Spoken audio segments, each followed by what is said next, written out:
अस्सलाम वालेकुम दोस्तों, मेरा नाम आसिफ है। मेरा चैनल ज़रूर सब्सक्राइब कीजिएगा। आज का जो टॉपिक है, जो कि मैं इन्फॉर्मेशन देना चाहूँगा अबाउट ऑयल्स की। आप ऑयल डलवाते हैं, हम लोग सब ऑयल अपनी गाड़ियों में डलवाते हैं। और हमारे कुछ सवाल होते हैं हमारे मैकेनिक से कि यार ये ऑयल जो है हमारी गाड़ी के लिए कैसा रहेगा, ये होंडा में डलेगा, ये होंडा में डलता है, ये होंडा का ऑयल है। इसी तरह के सवाल होते हैं और उसके जवाब में ये मिलता है कि सर ये सबसे अच्छा ऑयल है, जो कि उसकी दुकान में पड़ा हुआ होता है या उसकी बराबर वाली दुकान से वो लेके आ जाता है। लेकिन ऑयल की जो बेसिक इन्फॉर्मेशन है, मेरी कोशिश ये होगी कि मैं अपनी इस शॉर्ट वीडियो में आपको थोड़ा सा एक्सप्लेन कर सकूं कि ऑयल जब आप चेंज करवाएं तो उन कौन सी चीज़ों को आप जो है मद्देनज़र रखें ताकि आपकी गाड़ी की परफॉर्मेंस में फ़र्क पड़े। इंटरनेट के ऊपर घंटों आपके पास वीडियोज़ हैं, आप देखें, आपको बहुत सारी चीज़ें समझ में भी आ जाएंगी। लेकिन मेरी इस वीडियो बनाने का मकसद ये है कि आप नेक्स्ट टाइम जब आप जाके ऑयल अपनी गाड़ी में चेंज कराएं तो आपको एटलीस्ट ये पता हो कि आप क्या चीज़ अपनी गाड़ी में डलवा रहे हैं, कौन सा ऑयल डलवा रहे हो, मोटा है, पतला है। तो ये इन्फॉर्मेशन कोशिश मेरी ये होगी कि मैं आपको दे सकूं। सबसे पहले अगर आप बात करते हैं, मेरे पास जो है ये मुख्तलिफ डब्बे हैं। जैसे कि अगर मैं ये जिक का ऑयल मेरे पास है, इसके अंदर ये लिखा हुआ है 20W50। एक चीज़ तो ये एक स्टैंड, एक इसकी ये 2 नंबर लिखे हुए हैं, ये 2 नंबर क्या होते हैं। इसी तरह मेरे पास एक डब्बा है जिसमें ये SEA 140 है, इसके ऊपर 1 नंबर लिखा हुआ है। ठीक है, तो ये 2 नंबर और ये एक सिंगल डिजिट क्या शो कर रहा है। इसके बाद अगर आप पीछे आ जाते हैं तो इस डब्बे के ऊपर यहाँ पे सिंथेटिक लिखा हुआ है। हर डब्बे पे सेमी सिंथेटिक, सिंथेटिक ऑयल्स की जो है मुख्तलिफ किस्म आ जाती है। उसके बाद इसमें एक और जो चीज़ स्टैंडर्ड है, अगर आप इसको थोड़ा सा गौर से पढ़ें तो यहाँ पे आ जाता है API SN। अच्छा, मैं दो स्टैंडर्ड्स के बारे में यहाँ पे आपसे बात करूँगा। एक स्टैंडर्ड तो SEA, जैसे कि मैंने आपको बताया कि इस डब्बे के ऊपर लिखा हुआ है, और दूसरा API। SEA जो है सोसाइटी ऑफ ऑटोमोटिव इंजीनियर है। ये एक ऐसा इदारा है जो कि ऑयल की विस्कोसिटी को डिफ़ाइन करता है या विस्कोसिटी की बात करता है। दूसरा है अमेरिकन पेट्रोलियम इंस्टीट्यूट, जो कि ऑयल की टेक्नोलॉजी की बात करता है कि ये जो ऑयल की टेक्नोलॉजी डब्बे में है उसकी ग्रेडिंग को डिफ़ाइन करता है। जैसे मैंने आपको बताया कि ये जैसे ये 2 लिखे हुए 20W50, ये कहलाता है मल्टी ग्रेड ऑयल। अच्छा, मैं मल्टी ग्रेड ऑयल के बारे में अगर आपको बताऊं तो मल्टी ग्रेड ऑयल ये है कि ये 2 टेम्परेचर्स पे काम करता है। ठीक है, वो कौन से टेम्परेचर्स हैं वो भी आपको मैं बताता हूँ। इसी तरह API के आगे अगर API की बात करते हैं तो API SN लिखा हुआ होता है, SP लिखा हुआ होता है, हम उसको भी डिफाइन करेंगे। मल्टी ग्रेड ऑयल के अंदर हमेशा 2 नंबर्स लिखे हुए होंगे, और जो सिंगल ग्रेड ऑयल होगा उसकी जो थिकनेस होगी वो एक सिंगल डिजिट से होगी। जैसे मैंने आपको बताया कि ये SEA 140 है। ये 2 नंबर क्या शो कर रहे हैं? ये 2 नंबर शो कर रहे हैं ऑयल की विस्कोसिटी। विस्कोसिटी के ऊपर अगर मैं बात करूँगा तो आपको ऐसा लगेगा मैं आपकी केमिस्ट्री की क्लास ले रहा हूँ। विस्कोसिटी को आप इस तरह जहन कर लें कि ऑयल की थिकनेस, पानी की थिकनेस बिल्कुल ज़ीरो विस्कोसिटी होती है, क्योंकि अगर आप किसी बीकर में लेके या किसी बर्तन में पानी में हाथ डालेंगे तो वो बिल्कुल आपकी उसकी जो रेजिस्टेंस है, यानी कि उसका जो फ्लो है, वो आपको प्रॉब्लम नहीं करेगा। इसी तरह आप शहद अगर उसी बीकर में डाल के उसको हिलाने की कोशिश करेंगे, क्योंकि वो थिक होता है, तो आप इतनी ईजीली उसको हिला नहीं सकेंगे। यही सेम चीज़ आप समझ लें कि जितना ये नंबर छोटा होगा उतना ऑयल थिन होगा, और ये जितना नंबर बड़ा होगा ऑयल थिक होगा। दूसरा, ऑयल की जो एक नेचर है, वो जब गर्म होना शुरू होता है तो वो मोटा होना शुरू हो जाता है। मल्टी ग्रेड ऑयल का जो ये W है, इसको लोग समझते हैं कि ये है weight. This is not weight, this is basically winter. अब ये विंटर के अंदर दो हमारे पास ग्रेडिंग है, 0 से लेके 100 डिग्री। यानी कि कोई भी कंपनी जब ऑयल बनाती है वो 0 डिग्री सेंटीग्रेड को, यानी कि ज़ीरो हरारत को मद्देनज़र रखती है। 100 डिग्री सेंटीग्रेड यानी कि 100 डिग्री सेल्सियस को मद्देनज़र रखती है। ये दो इसके पॉइंट्स हैं जिनके ऊपर आपका ऑयल को ग्रेड किया जाता है। जब हम ठंडे यानी कि आप अगर कराची के अंदर बात करते हैं, कराची के अंदर अगर आप ऑयल डलवा रहे हैं तो आप 20W सबसे ज़्यादा बिकने वाला ऑयल है। मेरे पास बहुत सारे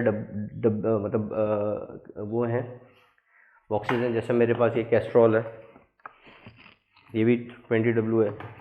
इसी तरह जिग है, ये भी 20W है। इसी तरह मेरे पास ये एक डब्बा है, ये भी 20W का है, लेकिन इसके नीचे जैसे मैंने API बताया ये मैं आपको थोड़ी देर में एक्सप्लेन करता हूँ। अच्छा, अब जब 20W की बात करते हैं तो 20W है क्या चीज़? 20 is the thickness of oil when you आपकी जब गाड़ी ठंडी है। अब गाड़ी अगर कराची में खड़ी हुई है तो उसका टेम्परेचर ठंडी गाड़ी का 25 डिग्री सेंटीग्रेड होगा जब वो गाड़ी को आप स्टार्ट करने की कोशिश करेंगे, और यही गाड़ी जब आपकी मरी में खड़ी हुई होगी तो उस वक्त टेम्परेचर होगा 3 डिग्री 4 डिग्री और आप गाड़ी को स्टार्ट करने की कोशिश करेंगे। तो ऑयल की एक और नेचर ये है कि जब ऑयल ठंडा हो जाता है तो ऑब्वियसली वो मोटा हो जाता है। उस ऑयल को क्रैंक करने के लिए यानी कि गाड़ी को स्टार्ट करने के लिए उसको सिंथेटिक किया जाता है ताकि वो मतलब वो फ्रीज़ ना हो।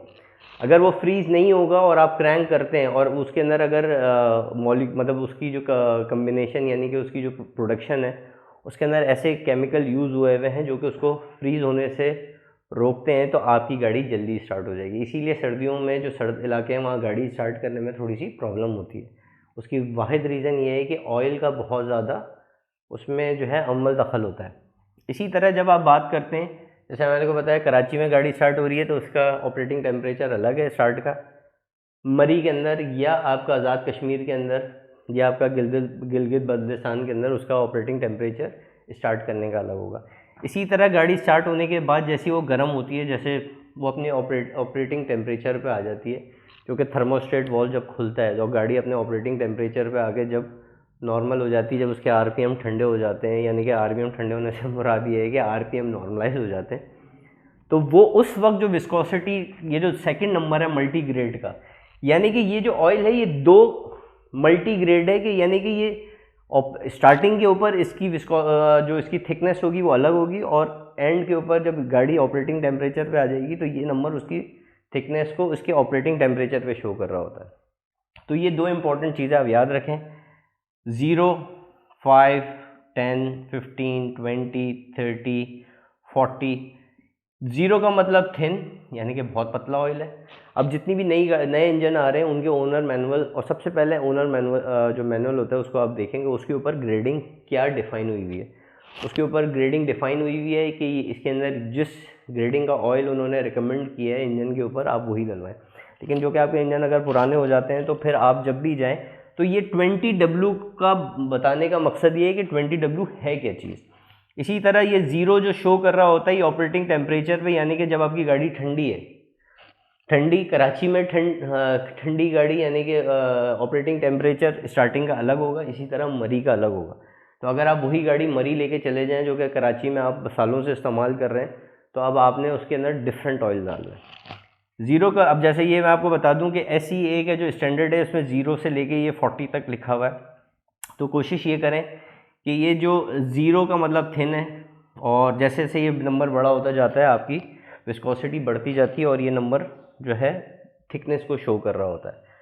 तो आप जो है अगर ठंडे इलाके में हैं तो आप जो है डिपेंडिंग आपकी जो है जो रिक्वायरमेंट है वो अगर आपका 1040 भी पूरा कर सकता है। जैसे मेरे पास 1040 का जो है 1040 हो गया, या 10W30 हो गया। तो ये हाई परफॉर्मेंस सिंथेटिक इंजन है जो कि आपका हेवलन का है, और ये बता रहा है कि जी ये 1030 है और ये सिंथेटिक ऑयल है।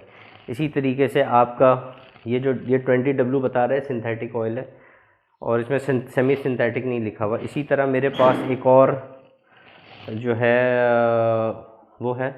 तो इस तरह आपकी ग्रेडिंग्स जो है लिखी हुई होती है 1030, 10W40। अब यानी कि आपकी गाड़ी जब स्टार्ट होगी तो उसका जो ऑपरेटिंग टेम्परेचर है उसकी विस्कोसिटी 10 होगी, और जब वो गाड़ी आपकी नॉर्मल ऑपरेटिंग टेम्परेचर पे आ जाएगी तो उसकी विस्कोसिटी 30 हो जाएगी। इसी तरह ये 10W40 same goes with this as well. तो ये तो आपका ऐसी स्टैंडर्ड हो गया कि जो कि मल्टी ग्रेडिंग को शो कर रहा है आपको। इसके बाद आ जाते हैं API स्टैंडर्ड के ऊपर। हर जो आपका ये जो आपका ऑयल का डब्बा है इसके ऊपर कहीं ना कहीं API SN लिखा हुआ है। ठीक है जी, आपके पास SN आ गया। इसी तरह ये डब्बा मेरे पास एक और है, ये मेरे पास होंडाई का डब्बा है, इस पर भी SP लिखा हुआ है। ठीक है, इसी तरह इस डब्बे के ऊपर लिखा हुआ है, इसके ऊपर भी SN लिखा हुआ है, ठीक है जी। इसके ऊपर SG लिखा हुआ है। अच्छा, ये जो नंबर है ये API के, ये नंबर्स क्या शो करते हैं? ये नंबर जो है आपका शो करते हैं कि ये बेसिकली जो आपका ऑयल है ये आपका किस फ्यूल के लिए बना हुआ है।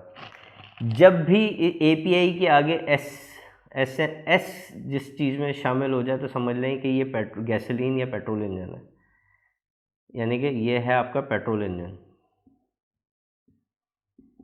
जब भी इसके साथ S लग जाए तो दिस शोज पेट्रोल इंजन। और ये जो आगे G है ये नंबर शो करता है आपका, जैसे ये G लिखा हुआ है, P लिखा हुआ है, N लिखा हुआ है, M लिखा हुआ है, ये आपका शो करता है ऑयल की जो टेक्नोलॉजी है जो कि पिछले सालों के अंदर अमेरिकन पेट्रोलियम इंस्टीट्यूट ने इशू की हुई है। तो आपका G पुरानी हो गई। इसी तरह आपकी जैसे जैसे ये ग्रेडिंग बढ़ती जाएगी, MN, फिर O नहीं आई, फिर P आ गई। इसी तरह ये ग्रेडिंग बढ़ती जा रही है। तो जैसे जैसे ये जो this P is the most advance technology of oil, यानी कि आपको कहना चाहिए कि जो कोई भी कंपनी जब भी अपना ऑयल बनाती है तो वो इस API स्टैंडर्ड्स के मुताबिक बताती है जो कि वो आपका यूज़ कर रही है अपना ऑयल। उसकी ग्रेडिंग के लिए ये आपका सारा जो है जिसे कहना चाहिए कि उसकी जो इंजन की सॉरी जो ऑयल की आपका टेक्नोलॉजी है उसको डिफ़ाइन कर रहा होता है ये वाला आपका नंबर। तो ये वाला नंबर आपका इक्वली इम्पॉर्टेंट है। तो आपकी दो चीज़ें हो गई, एक तो मल्टीग्रेड हो गया और ये आपकी दूसरी चीज़ हो गई GNMP। तो ये आप हमेशा रखें। अगर आपके ऑयल के डब्बे के साथ C भी लगा हुआ है, यानी कि आपका लिखा हुआ है API SP और CF लिखा हुआ है, लेट्स से मेरे पास एक डब्बा है जिसके ऊपर ये दोनों ग्रेड लिखे हुए हैं, CD लिखा हुआ है, SGCD, तो ये शो करता है कि ये आपके दोनों फ्यूल्स के ऊपर यूज़ हो सकता है। ये आपका डीजल पे भी यूज़ हो सकता है ऑयल, और ये आपका पेट्रोल के ऊपर भी यूज़ हो सकता है। तो ये चीज़ जो है, ये दो स्टैंडर्ड्स आप हमेशा अपने जहन में रखें, और ये चीज़ जहन में रखें कि आपका जो रिकमेंडेड ऑयल है वो कौन सा है आपकी गाड़ी में। और अगर आपकी गाड़ी 1 लाख भी चल चुकी है तो उसमें आपने बेहतरीन ऑयल डालना है, ताकि आप जो है उसका जो आपका इंजन का वेयर एंड टेयर है वो कम से कम हो। तो ये दो चीज़ें हो गई, SG API, और ये दूसरा मल्टी ग्रेडिंग आपने डिफ़ाइन कर दी। अब साथ साथ इसमें जो दूसरी चीज़ें हैं वो हम देख लेंगे, मतलब जहन में आप हमेशा रखिएगा। कभी भी जाके मैकेनिक से या इलेक्ट्रिशियन या जिसके पास भी आप ऑयल वाले के पास जा रहे हैं, उसे ये नहीं पूछें कि सबसे अच्छा ऑयल कौन सा है, आप उस पर जज करें। अगर आप API स्टैंडर्ड देखें, ये SN लिखा हुआ है सिंथेटिक, तो आप ये समझ जाएं कि यार ये न्यूएस्ट टेक्नोलॉजी है ऑयल की जिसके ऊपर ये ऑयल बना हुआ है। और इसकी जो थिकनेस है स्टार्टिंग के ऊपर क्या होगी और गर्म होने के बाद क्या होगी। तो जितना, अगर आपने ये 10W40 भी डलवा दिया है, अगर आपका हाई परफॉर्मेंस इंजन है 10W40 का, तो आपने जो है जो नई गाड़ियां हैं उसमें रिकमेंडेड यही है कि 10W40 डालें, क्योंकि जितना इंजन गर्म होने के बाद जो है उसकी विस्कोसिटी कम से कम होगी, उतना ही वो नई गाड़ियों के लिए बेहतर है। इसी तरह आपके पास अगर कोई पुरानी गाड़ी है और वो 1 लाख 2 लाख 1.5 लाख चल चुकी है, तो आप 20W सेमी सिंथेटिक ऑयल भी डलवा सकते हैं। तो दोस्तों, आज की वीडियो का बताने का मकसद मेरा ये था कि SEW मल्टीग्रेड ऑयल के जो 2 नंबर हैं, ये जो आपकी 2 ग्रेडिंग्स लिखी हुई होती है जिसमें 20W50, इसका क्या मकसद है, और API जो अमेरिकन पेट्रोलियम स्टैंडर्ड है उसकी जो टेक्निक है, टेक्नोलॉजी है, उसको कैसे डब्बों के ऊपर आइडेंटिफाई किया जाता है। बाकी डब्बे जिसे कहना चाहिए कि किसी भी ऑयल के जो बॉक्स के ऊपर, तो ये आपको सारी चीज़ें बता देगा कि ये कौन सा ऑयल है और इसकी यूसेज क्या है। ये पेट्रोल इंजन का ऑयल है, डीजल का है, ये दोनों में डल सकता है। तो मेरी वीडियो को ज़रूर लाइक कीजिएगा और अपने कमेंट्स के नीचे अपने कमेंट्स ज़रूर दीजिएगा कि आपको ये वीडियो कैसी लगी। Thank you.